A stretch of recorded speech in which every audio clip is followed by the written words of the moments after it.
summer. It's coming out. It's called 211, yes. And I'm really excited about it because it's risky, it's edgy, it's fresh, it's new.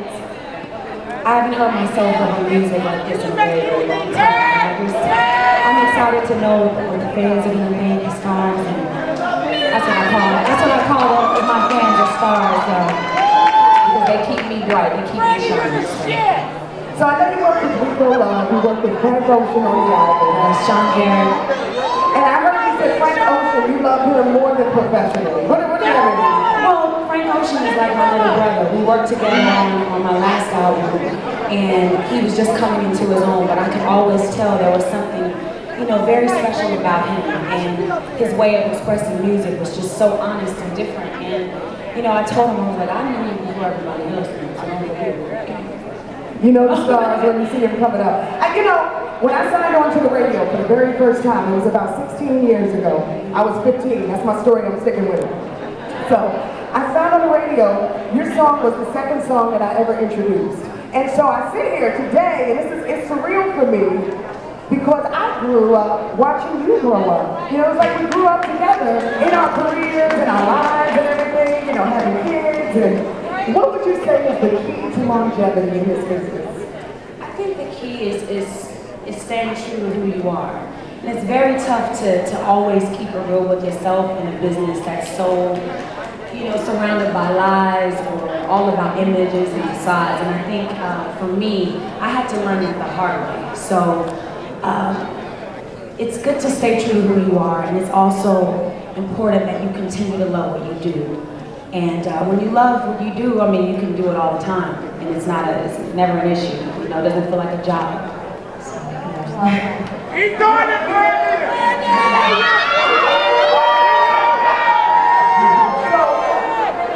Now, we see a lot of child stars grow up, and they don't necessarily turn out like you and Monica turned out. These well-rounded, grounded individuals. You know, we see them go astray. There was the Gary Coleman, Tyler, so many.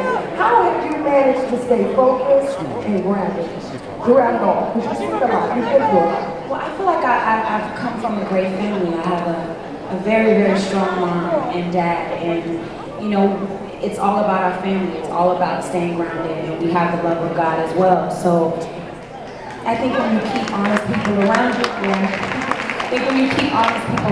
and you keep your family close, you know, you have no choice but to stay grounded. Speaking of which, how is your brother Ray J? My brother's doing good. I wish I hosted a show. You remember the Source Sound Lab? We hosted that show together. I do remember that. Right? I used to host a show that came on the weekend with Ray J called the Source Sound Lab. That was great. I mean, it's amazing the relationship you have with your brother too. Because, you know, not all. Who has a sister or brother out here? We fight, we fuss, right? I never see you guys getting into it. What do you fight about? Well, honestly, we used to fight a lot when we were younger, but for some reason now that we're older, we don't really do that ever. Really. You know, it's like it's weird because a lot of brothers and sisters fight, but I just feel bad bickering with Ray or you know anything. I just feel bad about it. So and he feels the same. So we don't do that. And you have your little girl, Sarai. How old is she? Yeah, she's 9. She's not. Does she realize mommy is a star? Of course she knows that I love to sing. She's seen me on TV a couple of times, but that's not really our relationship. She just looks at me as her mom and she thinks I can sing, which is good. Can she sing? Yeah, she can sing. Really? Yeah, she can sing, she can dance. Are you rearing her to be in the business as well? I mean, I can't help it because she does have that entertainment bug right now, but I would like to keep her as normal as possible. But it's not much I can do because she's really going towards that thing. Like right now, she's into the old movies. Talking about, good job, everything, good job. Like, chill out. Hold on, now we have a few of your fans standing here. And I'm going to get on who the biggest fans were because we're going to give you an opportunity to ask Brandy the question you've always wanted to ask her. What's your name? Where are you from? New York, but I live in ATL now. All right, Mom. Step over here. Keep it a little closer, darling. Come on. Give me a hug. Come on. So, what do you want to know about?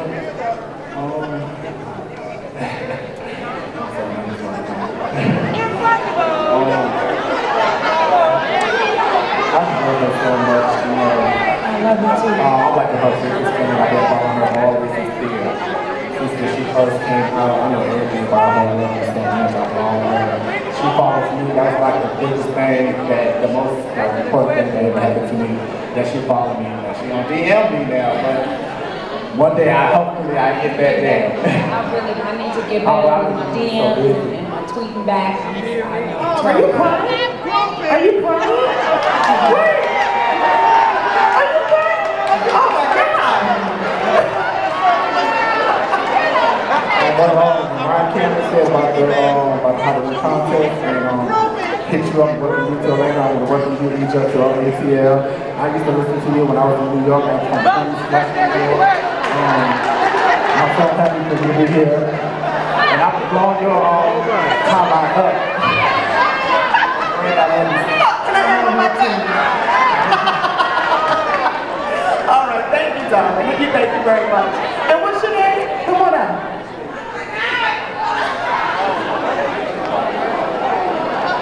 Just say this.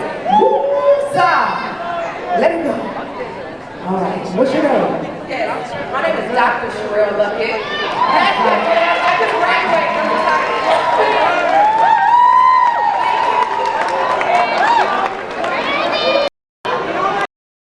question. Okay, I emulate you singing all the time. I've always heard that you study with, don't do that. I've always heard that you study with Sherelle. I just wanted to know what, you just keep growing and growing vocally, and I think it's amazing. And my friend Robbie, who's an artist in Atlanta, he thinks it's amazing as well. And what do you do to keep growing vocally? And who do you study and train with? I train with my dad. I would love to train with Kim Burrell, but unfortunately it's a rumor. It's a rumor, but I study Kim Burrell. I definitely study her a lot. And but you know, my all-time favorite singer is Whitney Houston. Yeah.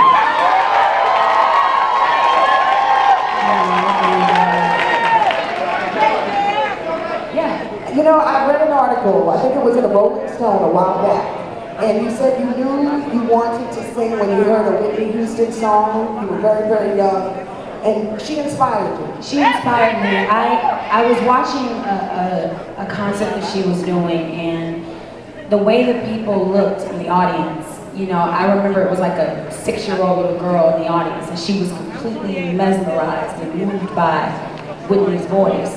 And I said, well, you know, if I can just a little bit of that, that's what I want to do with my voice. What's your favorite Whitney Houston song? There's so many favorite Whitney Houston songs. I would say, right now, I Will Always Love You. For some reason, that song gets me through. Who wants to hear us sing a little bit of it?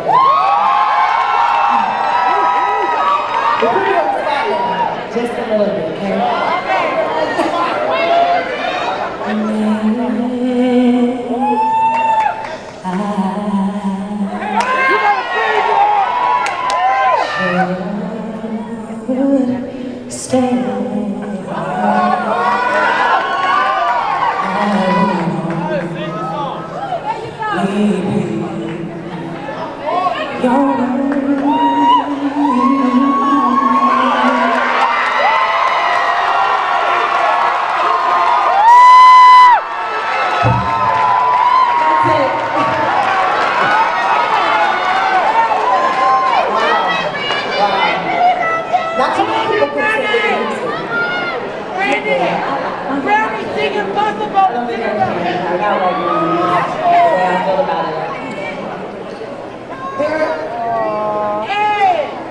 Today, when people heard you were going to be on my show, the number one question that everybody wanted to know, and I understand if it's very difficult for you, and we will understand if you don't want to answer the question.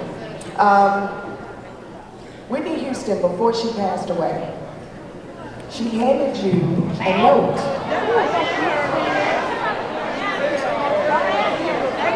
Don't answer. She doesn't have to answer. Don't even ask. You don't have to answer.